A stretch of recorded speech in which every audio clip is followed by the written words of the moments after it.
Assalamualaikum warahmatullahi wabarakatuh. Alhamdulillahirabbil alamin wassalatu wassalamu ala asrofil anbiya wal mursalin wa ala alihi washabihi ajmain. Puji dan syukur marilah kita panjatkan kehadirat Allah Subhanahu wa taala. Alhamdulillah pada kesempatan kali ini kita akan melaksanakan kegiatan pembelajaran jarak jauh. Mudah-mudahan Allah senantiasa meridhoi dan merahmati kita semua. Amin ya Allah ya rabbal alamin. Salawat dan salamnya semoga tercurah limpah kepada Nabi besar kita Muhammad sallallahu alaihi wasallam. Semoga sampailah kepada kita selaku umatnya dan kita mendapatkan syafaatnya. Amin ya Allah ya rabbal alamin. Oke, bagaimana kabarnya hari ini anak-anakku yang Bapak banggakan dan Bapak sayangi? Nah, kali ini kita akan memasuki pembahasan mengenai koordinat kartesius pada bagian pertama. Oke, berarti kita akan memasuki awal bab kedua. Nah, di sini ya. Nah, di buku ya sudah ada ya buku paketnya ya. Nah, jadi di sini ada sebuah gambar yaitu denah perumahan. Tentunya ya, dengan dibuat denah seperti ini ya, kita bisa melihat ya sedemikian rupa tampak tertata rapih dengan jalan yang tersambung satu dengan yang lainnya. Baik itu seperti garis vertikal dan horizontalnya. Tentu semua itu mempunyai maksud dan tujuan agar lahan yang ada dapat dimanfaatkan dengan seefisien mungkin dan semua rumah yang ada dapat memiliki akses jalan yang cukup memadat. Nah, seperti itu ya.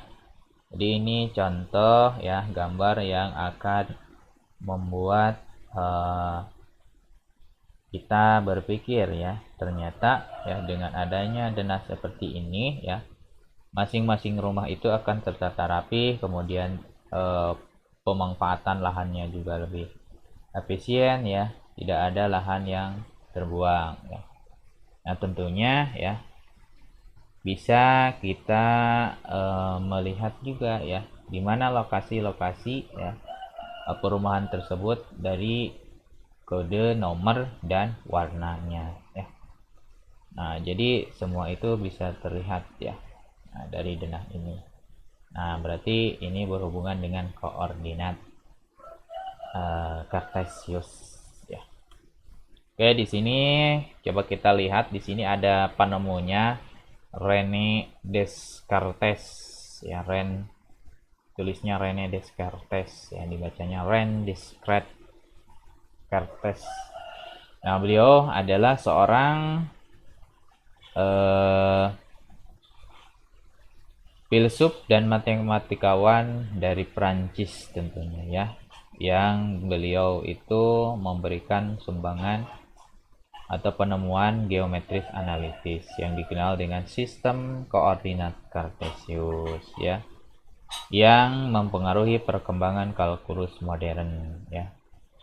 Oke, jadi di sini ya beliau itu adalah salah satu pemikir paling penting dan berpengaruh dalam sejarah barat modern ya pada masanya. Metodenya ialah dengan meragukan semua pengetahuan yang ada yang kemudian mengantarkannya pada kesimpulan bahwa pengetahuan yang ada dikategorikan ke dalam tiga bagian dalam yang dapat diragukan, yaitu pengetahuan yang berasal dari pengalaman indrawi ya. Kemudian di sini fakta umumnya tentang dunia, semisal api itu panas dan benda yang berat akan jatuh, juga dapat diragukan. Nah, prinsip-prinsip logika dari matematika juga ia ragukan ya menurut Descartes ini. Nah, jadi secara prinsip-prinsip logika, karena dia itu meragukan semua itu, kemudian dia itu mencari pengetahuan yang tidak dapat diragukan. Ya, akhirnya dia mengantarkan pada premisnya, yaitu cogito ergo sum, yang artinya aku berpikir maka aku ada. Ya, seperti itu. Jadi hasil pemikiran ya. Jadi hikmahnya di sini bahwa kita itu harus memiliki keyakinan yang sempurna dan mutlak terhadap kebenaran adanya Tuhan. Ya, sudah jelas ya. Jadi semua objek atau benda-benda yang ada di dunia ini adalah ciptaan Tuhan itu ya. Kemudian tidak mudah putus asa ya. Nah, terhadap sesuatu yang sudah didapatkan. Kemudian manusia diciptakan oleh Tuhan dengan bentuk yang sempurna. Tentunya ya, manusia itu harus menggunakan akal dan pikirannya untuk memanfaatkan lingkungan dengan sebaik-baiknya. Kemudian yang terpenting adalah saling membantu dan bekerja sama ya, agar terjadinya interaksi positif dalam melakukan aktivitas, terutama dalam belajar ya, seperti itu. Oke, nah di sini coba kita maju ya. Apa ya koordinat? Nah, tentunya di sini ada beberapa definisi ya. Di sini secara sistem koordinat adalah sistem koordinat yang menetapkan setiap titik secara unik dalam bidang dengan serangkaian koordinat numerik ya. Koordinat dapat didefinisikan sebagai posisi proyeksi tegak lurus dari titik kedua sumbu ya, yang dinyatakan sebagai jarak yang ditandatangani dari titik asal. Nah, misalnya di sini kan ada sumbu X dan sumbu Y, itu pada diagram Cartesiusnya ya, akan membentuk koordinat. Nah, misalnya di sini kan untuk sumbu X itu ada koordinatnya 2 ya yang diambil. Kemudian sumbu Y-nya itu adalah koordinat 3. Nah, dari kedua koordinat ini kita ambil garis ya. Maka kedua garis ini ya kalau kita tarik, baik itu dari garis X secara vertikal, kemudian dari Y itu horizontal, maka ada titik temu ya. Jadi ada posisi proyeksi tegak lurus dari titik kedua sumbu itu ya, sehingga membentuk sebuah koordinat ya. Ada titik temu ya garisnya itu dari kedua proyeksi tegak lurus atau dari kedua garis yang saling tegak lurus ini membentuk sebuah koordinat. Koordinatnya di sini yaitu 2,3 ya, seperti itu. Nah, sedangkan untuk Cartesius sendiri adalah latinisasi dari penemunya. Jadi discrete tadi diistilahkan dalam bahasa Latin itu adalah Cartesius ya. Jadi diambil dari nama si penemunya tadi ya, si discrete tadi. Oke, kita lanjut ke kegiatan pertama. Di sini kita akan mengetahui bagaimana cara menentukan posisi titik terhadap sumbu X dan sumbu Y. Nah, di sini ada titik A ya. Oke, kita hapus dulu boleh lah.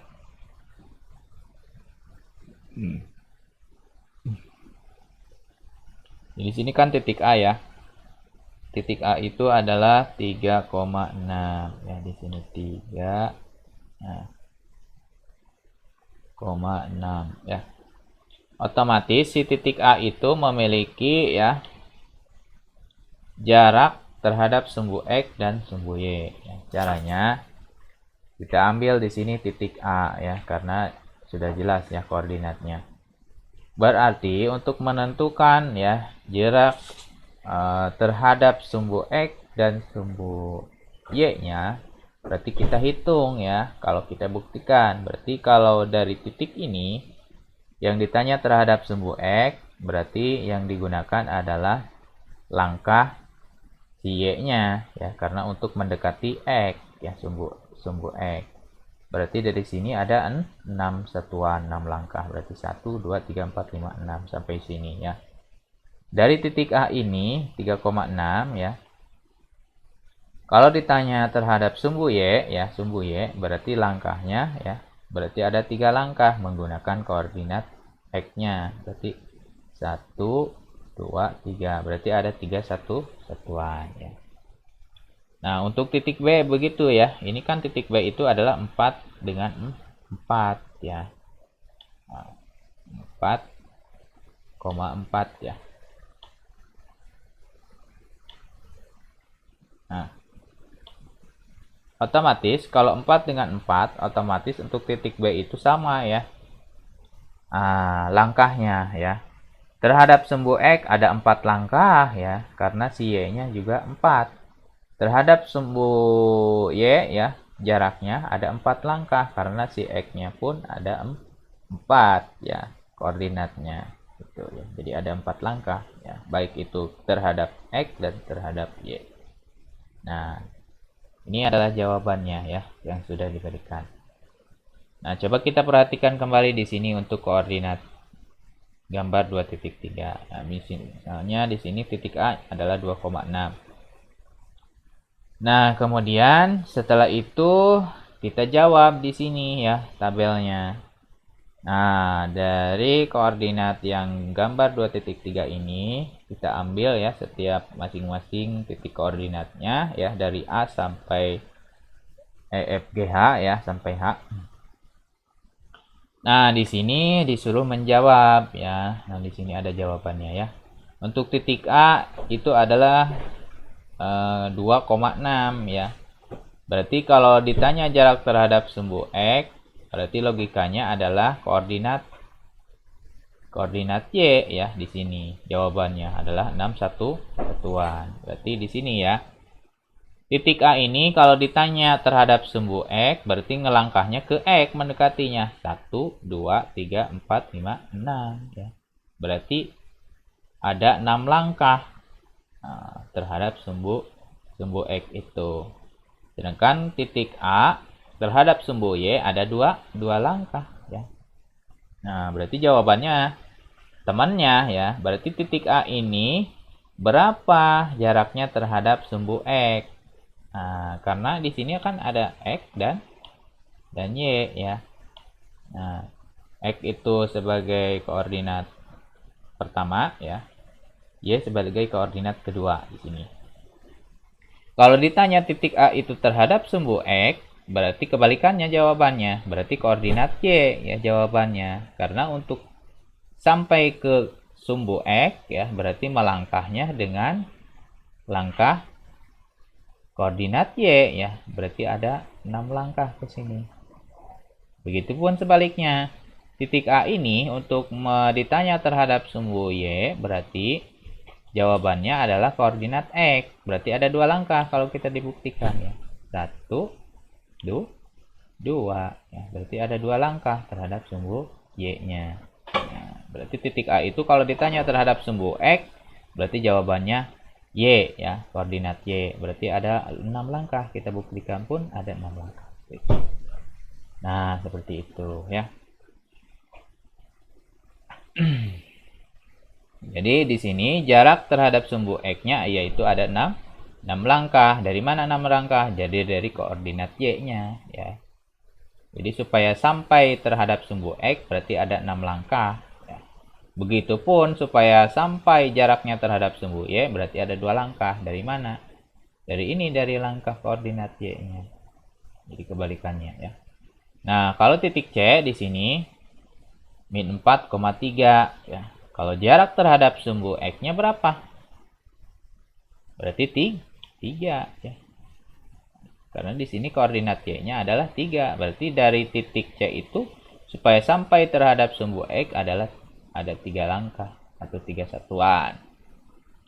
Nah, kemudian jarak terhadap sumbu Y-nya itu ada berapa? Kebalikannya, berarti X-nya ada 4. Berarti ada 4. Tulis aja 4 ya. Jangan ditulis minnya mah ya.